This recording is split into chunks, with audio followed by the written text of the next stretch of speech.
Peace be upon the one from whom the Imams are descended. Peace be upon the son of the seal of the prophets. Peace be upon the son of the master of the successors. Bismillah ar-Rahman ar-Rahim. Assalamu alaikum, dear brothers and sisters. May Allah accept and reward all of your mourning for Imam Husain alayhi salam. We are happy to be with you for the third part of the program, Peace be upon Husain. We hope this program will be to the satisfaction of you, dear people. Peace be upon Husain is the joint work of the Az-Zahra International Group and the Husain Leader of the Free International Group. Our followers may find our content in our WhatsApp, Facebook, and Instagram pages in the 4 languages of English, Urdu, Arabic, and Farsi. We will be back with you in a few minutes.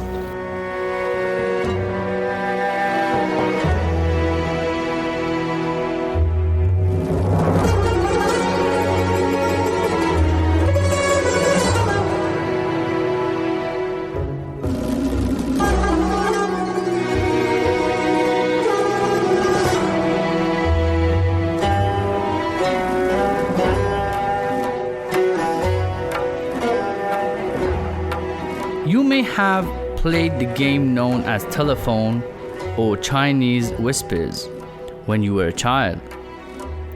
Even if you haven't, its real life equivalent has probably happened to you at some point in your life.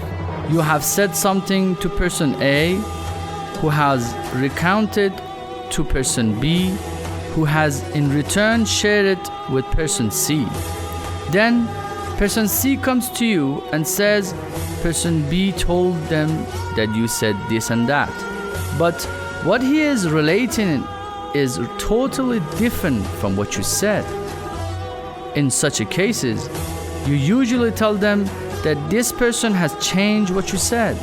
You have guessed correctly. Our program today is about the distortion of the events that took place in Karbala. In general, there are different kinds of distortion. Distortion is sometimes in wording and sometimes it involves the meaning. Apart from it having different types, if topics important for society are distorted, this will result in serious harm to the society. This is especially true when distortion involves topics that are related to people's morality, education, or religion, and when it harms the life and prosperity of the society. The epic of Imam Husain alayhi salam, being an event of great importance to society, should always be kept safe from the harms of distortion. But unfortunately, this event has been distorted either in wording or in meaning throughout history. No doubt, in this distortion, various groups of people, including from both the scholars and lay people, have been to blame, and we will talk about this shortly. It may be interesting for you to know that no event in far history, for example 13 or 14 centuries ago, has as many reliable sources as the event of Karbala. Reliable Islamic historians have narrated the event of Karbala based on reliable sources from the beginning. It is interesting to know that these narrations all match and are very close in meaning. One of the reasons that has caused the details of this event to be protected in history is that so many sermons have been given about this event. At that time, sermons were similar to today's announcements. In the same way that today formal announcements are the best thing that show history, at that time sermons were used in such a way. Therefore, many sermons have been recorded regarding this event in history, which have helped to prevent the details of this event from becoming distorted. Another factor that has made this event eternal is the battle cries that they called out in the battlefield. Many words are recorded from Imam Husain alayhi salam in the battlefield that help to make the nature of this event clear.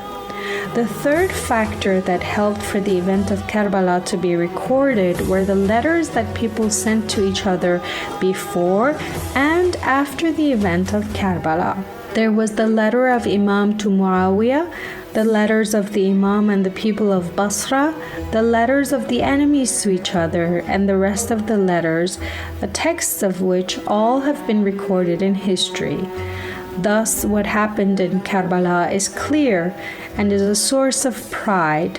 But despite the fact that such reliable historical accounts exist, the face of this luminous historical event has been distorted in various ways. These include distortions in wordings and in meaning. What are the reasons for these distortions in your opinion? What share have we had in these distortions? Be with us to hear more about this topic.